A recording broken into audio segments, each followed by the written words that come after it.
Di video kali ini, seperti biasa, kita akan ngaji lagi bersama guru kita semua, Pak Ustadz Danu. Assalamualaikum Pak Ustadz. Waalaikumsalam warahmatullahi wabarakatuh. Amin ya rabbal alamin. Dan saya juga ditemani oleh Bang Jainuddin ini. Sehat Bang Jai? Alhamdulillah. Sahabat beriman dimanapun berada, di bulan Ramadan lagi ya.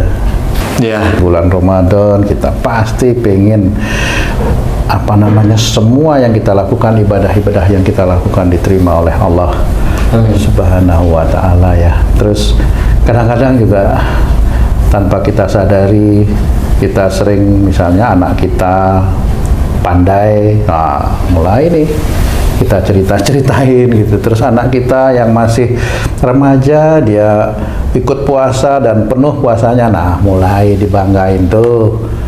Anak saya tuh umur masih muda udah puasa jago, dibangga-banggain, walaupun memang kenyataannya begitu ya Cio. Kadang-kadang tanpa kita sadari, puasa-puasa gini saya juga kerja kok, tetap ngapain aja kuat. Itu sebenarnya itu boleh nggak sih yang kayak gitu Pak Ustadz? Ya, bismillahirrahmanirrahim. Assalamualaikum warahmatullahi wabarakatuh. Waalaikumsalam warahmatullahi wabarakatuh. Amin ya rabbal alamin. Jadi membanggakan nasab, membanggakan harta, membanggakan jabatan, itu termasuk golongan fasik. Fasik itu oleh Allah Ta'ala dianggap kafir. Jadi kenapa dianggap kafir? Ya tadi ceritamu, anak yang hebat, mau puasa kayak, mau pintar kayak, kamu bangga-banggain. Kenapa itu dianggap fasik dan fasik dianggap kafir oleh Allah Ta'ala? Seseorang atau kamu itu nggak sadar bahwa sebenarnya yang bikin anakmu pintar, yang bikin anakmu bisa puasa itu siapa? Astagfirullah. Kok kamu bangga-banggain, kan begitu? Nah, di titik itulah dianggap kafir oleh Allah Ta'ala. Makanya sedulur beriman, kalau memang masih seperti itu, tinggalkan. Yang menjadikan anak kita itu pandai, yang menjadikan anak kita itu pintar, yang menjadikan anak kita itu soleh-soleh, itu Allah sebenarnya. Kita itu hanya memberikan jalan aja, yaitu sekolah, yaitu pembelajaran setiap hari, itu aja.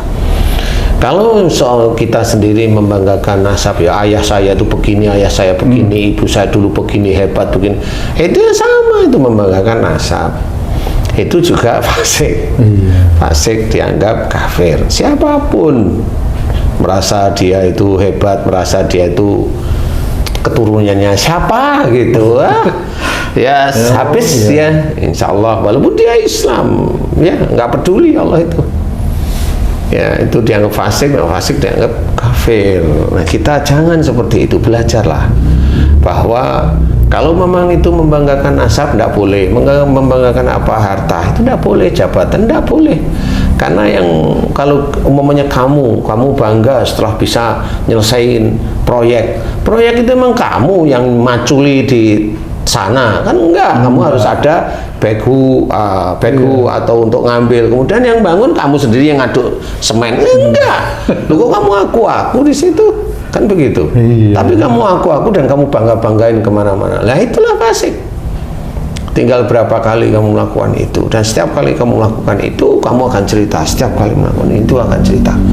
Sama seperti para pejabat yang sudah lengser itu kan, dia merasa hebat dirinya bisa ini, dia enggak, itu fasik, sama aja. Dan pejabat-pejabat itu ya insya Allah dia akan masuk neraka. Jelas, karena dianggap oleh Allah Ta'ala kafir.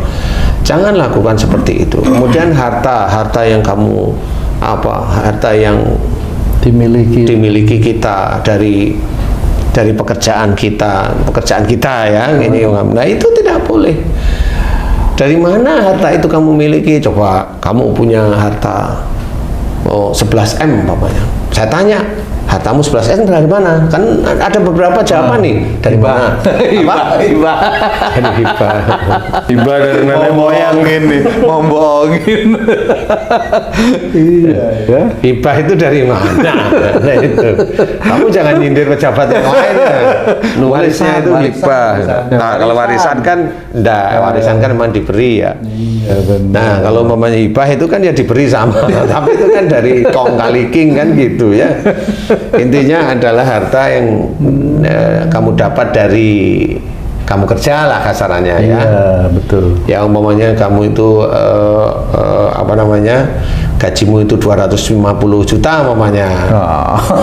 Kamu 10 tahun umpamanya, kan bisa bagus itu 250 juta 10 tahun 250 2,5 M. Satu per tahun lah, 2,5 M atau per tahun ini bisa menjadi 3 lah ya.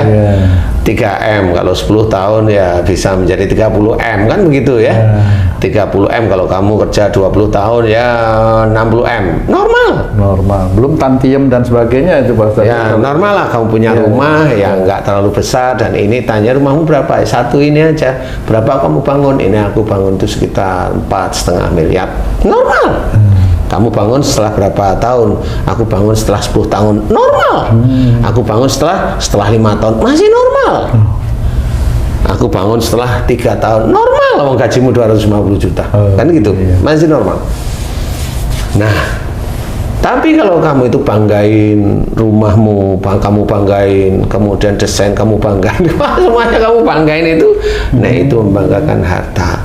Padahal harta ini kamu bekerja itu dengan tubuhmu, dengan tangan, ya, ngatur anak buah, mikir, melihat, mendengar dengan rapat, kemudian ngomong di dalam rapat dan sebagainya untuk menyelesaikan ini itu.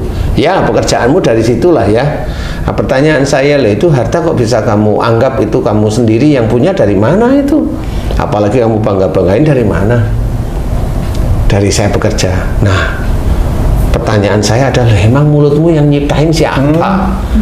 Emang otakmu yang kamu gunakan untuk mikir itu tuh memang yang punya siapa? Telingamu untuk dengar yang punya siapa?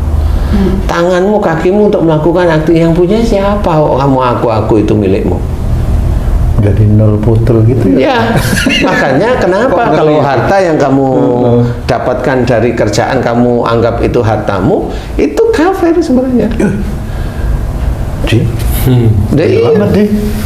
Tapi kalau kamu tanyain harta segini dari mana caranya, jawabannya satu, sambil di sini kuat, Allah yang ngasih.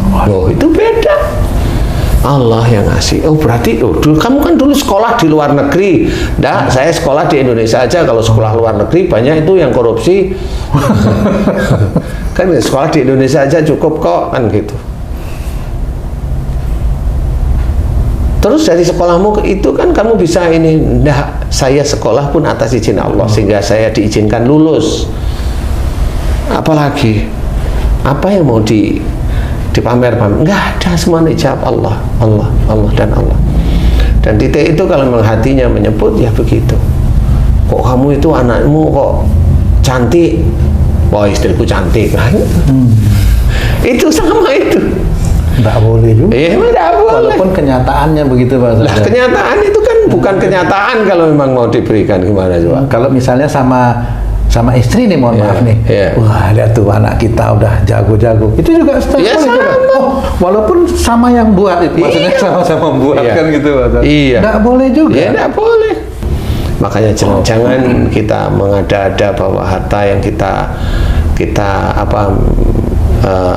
rasakan, itu dari Allah Ta'ala. Makanya disuruh ngeluarin zakat mal kita. Kalau memang kita punya zakat mal, kita disuruh untuk bersedekah, untuk membantu saudara-saudara kita yang lain. Nah, itulah. Nah, di titik itulah yang untuk bayar zakat mal, sedekah, infak dan sebagainya terus. Nah, itulah nanti harta kita yang di akhirat sebenarnya.